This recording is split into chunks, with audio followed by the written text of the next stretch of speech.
Em nome do Pai, do Filho e do Espírito Santo. Amém. O Senhor esteja convosco, Ele está no meio de nós. Proclamação do Evangelho de Jesus Cristo segundo São João. Glória a vós, Senhor. Naquele tempo, muitos dos discípulos de Jesus que o escutavam disseram: Esta palavra é dura, quem consegue escutá-la? Sabendo que seus discípulos estavam murmurando por causa disso mesmo, Jesus perguntou: Isso vos escandaliza? E quando virdes o Filho do Homem subindo para onde estava antes? O Espírito é que dá vida e a carne não adianta nada. As palavras que vos falei são Espírito e vida. Mas entre vós há alguns que não creem. Jesus sabia desde o início quem eram os que não tinham fé e quem havia de entregá-lo. E acrescentou: É por isso que vos disse, ninguém pode vir a mim a não ser que lhe seja concedido pelo Pai. A partir daquele momento, muitos discípulos foram atrás e não andavam mais com ele. Então Jesus disse aos 12: Vós também quereis ir embora? Simão Pedro respondeu: A quem iremos, Senhor? Tu tens palavra de vida eterna. Nós cremos firmemente e reconhecemos que Tu és o Santo. Palavra da salvação, glória a vós, Senhor. Amados irmãos, amadas irmãs, hoje, segundo dia do mês de maio, mês essencialmente mariano, mês tão fundamental para a nossa fé, diante do tempo que nós estamos enfrentando. Eu gostaria de começar hoje a minha reflexão, olhando pela primeira leitura, que nós não leremos, não escutaremos, mas vale a pena de repente você ler, posteriormente, em seguida, a nossa reflexão. A leitura de hoje é tirada de Atos 9, 31 a 42. Creio que muitos de vocês têm percebido que Atos tem sido uma leitura frequente nesse tempo da Páscoa. Desde a oitava da Páscoa, já estamos caminhando para a quarta semana, nós temos escutado sempre o relato dos Atos. E hoje esse texto tem algo muito especial. Eu até vou fazer um breve recorte com a gente para depois passarmos para o Evangelho. O primeiro versículo nos fala: A igreja vivia em paz em toda a Judéia, Galiléia e Samaria. Ou seja, aquelas eram as 3 cidades principais onde estavam presentes a nossa fé. A igreja consolidava-se e progredia no temor do Senhor e crescia em número com a ajuda do Espírito Santo. É interessante olhar. A igreja consolidava e progredia, ou seja, consólido, a igreja se fortalecia cada vez mais. Os cristãos tinham uma fé mais consistente, mais coerente, alimentado pela palavra, e cresciam em número com a ajuda do Espírito Santo, ou seja, não era somente número por número, mas era um número conduzido por Deus. Então é muito bonito esse primeiro versículo. É importante nós lembrarmos sempre disso nesse tempo em que a gente está longe da igreja-templo, está longe da Eucaristia, mas é convidado também a ser igreja dentro de casa, a ser igreja no nosso espaço de trabalho, a ser um testemunho de fé no leito dos hospitais, quando tantas pessoas estão indo trabalhar, enfrentando essa doença, quando tantas pessoas estão internadas.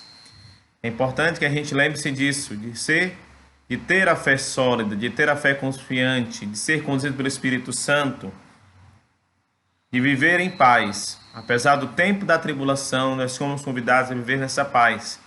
Não a paz humana, mas a paz que parte do coração do próprio Deus.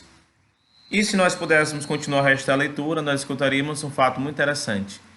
É o começo do ministério de Pedro, em tudo, né? E no seu ministério, nessa leitura de hoje, nós escutaríamos 2 milagres. Padre Pedro fez milagre? Não. Pedro intercedeu. Pedro pediu a Deus. Primeiramente, a cura de um paralítico chamado Enéas, que 8 anos estava prostrado numa cama. E depois, a cura de uma moça chamada Tabita. Aliás, não é bem uma cura, mas na realidade, Tabita estava batida como morta e pela intercessão de Pedro, Deus a ressuscita. Então ela ganha vida nova a partir da oração de Pedro. É importante nós darmos esse dado. Como é que anda a vida da nossa fé, como é que anda a nossa confiança no Senhor, nosso temor no Senhor, como é que anda o fervor da nossa oração. É importante que a gente Aprenda, mesmo nesse tempo em que a gente deve ficar isolado, de quarentena, de molho dentro da nossa casa, a não ter uma fé acomodada, uma fé prostrada, parada, estática. A fé, ela é dinâmica. Se a gente não pode andar de porta a porta, vir ao templo, rezar, possamos evangelizar, possamos rezar uns com os outros, uns pelos outros, não custa nada ligar para um parente que está em situação difícil, que perdeu alguém querido. Eu não posso ir ao teu encontro, mas eu estou rezando por você. Vamos rezar juntos a oração do Pai Nosso, vamos rezar juntos essa Ave Maria, vamos rezar juntos este texto, esse rosário, vamos confiar mais no Senhor. E eu tenho certeza que aquela oração, antes dela ir para Deus, ela vai acalmar o coração do outro. Porque a pessoa vai perceber, aquele que sofre, que sente a dor, vai perceber que não está sozinho, que não foi abandonado. E que de alguma forma, a pessoa do outro, Deus se lembrou dela. Além de Deus lembrar também diretamente.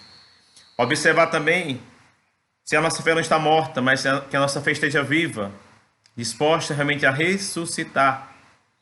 A ressurreição não foi somente o corpo do Cristo que ressuscitou. Jesus Cristo ressuscita completamente para uma vida nova, cumprindo a vontade de Deus. E o nosso evangelho, vocês podem estar achando, mas padre, essa leitura está um pouco estranha. O evangelho de hoje segue o evangelho de ontem. O evangelho do sábado, que a gente medita no sábado, até sábado, meio-dia, ele continua o evangelho da sexta. Então, quem acompanhou nossa reflexão na sexta-feira, o evangelho de sexta-feira nos falava sobre o pão, a carne. Então, os judeus tinham dificuldade de compreender a carne, o pão, o vinho, o sangue, aquilo que aponta para a Eucaristia, que é o próprio memorial dentro de cada um de nós, tudo aquilo que a Eucaristia gera dentro de cada um de nós. Então, os discípulos escutaram, mas acharam a palavra de Jesus muito dura. Eu já falei outros momentos, e eu reforço hoje mais uma vez, Jesus Cristo não veio para massagear o ego de ninguém. Deus é Pai. Pai às vezes ama, abraça, acolhe, coloca no colo, mas às vezes Deus também puxa a orelha. Às vezes nós queremos ser discípulos mimados, acomodados. Não fazemos nenhuma expressão, nenhum sinal de serviço, de engajamento, de comprometimento, de desejo de mudança, de conversão. Às vezes a gente quer um Deus que afague o nosso coração e mais nada. Então, quando os discípulos reclamam que a palavra de Jesus Cristo era dura,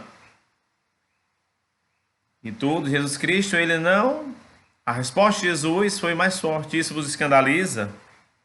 Imagina quando vocês virem o Filho do Homem sendo elevado ao céu. Se o povo estava escandalizado com a ressurreição, escandalizado com a paixão, como é que estaria o coração dos homens quando visse a ascensão do Senhor? Então, há realidades de fé que não devem nos escandalizar, nós devemos acolher. A nossa fé neste tempo está sendo provada. Então, não vamos nos escandalizar, vamos acolher, vamos compreender, vamos ler tudo aos olhos do Senhor. Esse tempo pode ser um tempo de sofrimento para muita gente, um tempo de perda para muita gente, um tempo de purificação para muita gente que tem a vida longe de casa, longe daquilo que é essencial. É convidado também a mudar de mentalidade, a mudar de atitude. Então, se nós estamos com doentes ou sadios, em condições ou não de rezar, possamos confiar sempre no Senhor. Se de repente alguém da nossa família está prostrado numa cama, inconsciente, no coma induzido, Deus o livre, ou numa situação mais delicada que a pessoa não pode falar, mas está lutando pela vida, rezemos por ela. Façamos a nossa oração, façamos a nossa parte de discípulos de Jesus. Sejamos realmente sinal de espírito e vida. O espírito é que dá vida, a carne não adianta nada. Rezemos por aqueles que estão enfermos, aqueles que estão inteiramente confiando na mão do Senhor, que a gente também possa unir-se a eles. Muitos deles estão confiando somente com a fé. Que nós também possamos confiar com o próprio coração, com a própria consciência, com a força dos nossos braços, com a força dos nossos pensamentos, com a força das nossas orações, para que isso no final faça diferença. E a gente no final repita a palavra de Pedro. Enquanto muitos queriam voltar atrás, talvez aqueles que voltavam atrás queriam se arrepender do seguimento de Jesus, queriam se arrepender de ter gastado tanto tempo de ter dado atenção às palavras do Cristo, então que a gente não sinta esse arrependimento, esse desejo de voltar para trás. Mas que a gente olhe para Pedro. A quem iremos, Senhor? Só Tu tem palavra de vida eterna.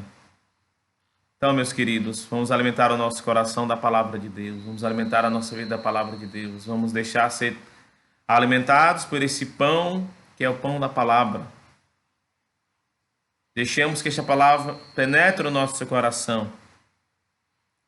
Possamos reconhecer Jesus Cristo como o Senhor da nossa vida. Nós estamos ainda no princípio do mês de maio, ainda temos um mês inteiro de lutas, de orações, de batalhas, inclusive espirituais, para não tornar esse tempo de quarentena, esse tempo de isolamento, um tempo de ociosidade, nem um tempo de ansiedade. Tem gente que fala: Padre, eu não vejo o tempo disso acabar. Às vezes a gente cultiva a pressa. O mundo que nós vivemos hoje é um mundo apressado. As pessoas vivem apressadas. Então você se apressa e você não contempla aquilo que é bom. Você não valoriza. Você não terminou hoje, já está pensando no amanhã. Então vamos parar. Vamos reduzir a velocidade do passo. Vamos rezar mais, ouvir mais a palavra de Deus. Vamos perceber a beleza daquilo que Deus nos oferece. A calma que parte da palavra de Deus. Eu não sei como está o seu coração. Se você se encontra enfermo como Enéas ou como Tabita, se você está enfermo com um dos dois, reze seu centro de devoção. Aqueles dois só tinham Pedro para rezar, para pedir que rezasse. E Pedro rezou e os dois ficaram curados. E a menina ressuscitou. Então procure seu centro de devoção e reze, peça a ele por você. Não confie somente nas forças humanas, na tecnologia humana, na ciência humana, mas também confie em Deus. Não confie somente naquilo que você visualiza, naquilo que chega aos ouvidos, mas também que essa fé alcance o seu coração, o centro da sua existência, o centro da sua alma, o centro da sua vida, para que lá, no seu coração, na sua consciência, habite Jesus Cristo. Não estou mandando você ignorar aquilo que tem vindo de fora, mas às vezes é importante que a gente penere, que a gente filtre tantas notícias que chegam aos nossos ouvidos, que a gente toma conhecimento. Há pessoas brincando com a doença. Há pessoas brincando com a própria saúde. Há pessoas que estão correndo riscos desnecessários. Não possamos ser prudentes, vigilantes, atentos, cuidadosos, amorosos com aqueles que estão ao nosso lado, os nossos familiares, os nossos idosos, as nossas crianças, a nós mesmos, para que com a graça de Deus daqui a pouco a gente possa contemplar essa vida eterna. Contemplar essa vida eterna não somente na eternidade, porque Deus sabe do nosso tempo, Deus sabe o tempo de vida que nós temos. Mas contemplar essa vida eterna, que é sinal concreto da Páscoa, também aqui no meio dos nossos, cumprindo aquilo que Deus quer de cada um de nós. Peçamos a bênção do Senhor. O Senhor esteja convosco, Ele está no meio de nós. Por intercessão do nosso Padroeiro Imaculado Conceição, dê sobre cada um de vós a bênção de Deus Todo-Poderoso, Pai, Filho e Espírito Santo. Amém. Permanecemos em paz e o Senhor nos acompanhe, graças a Deus.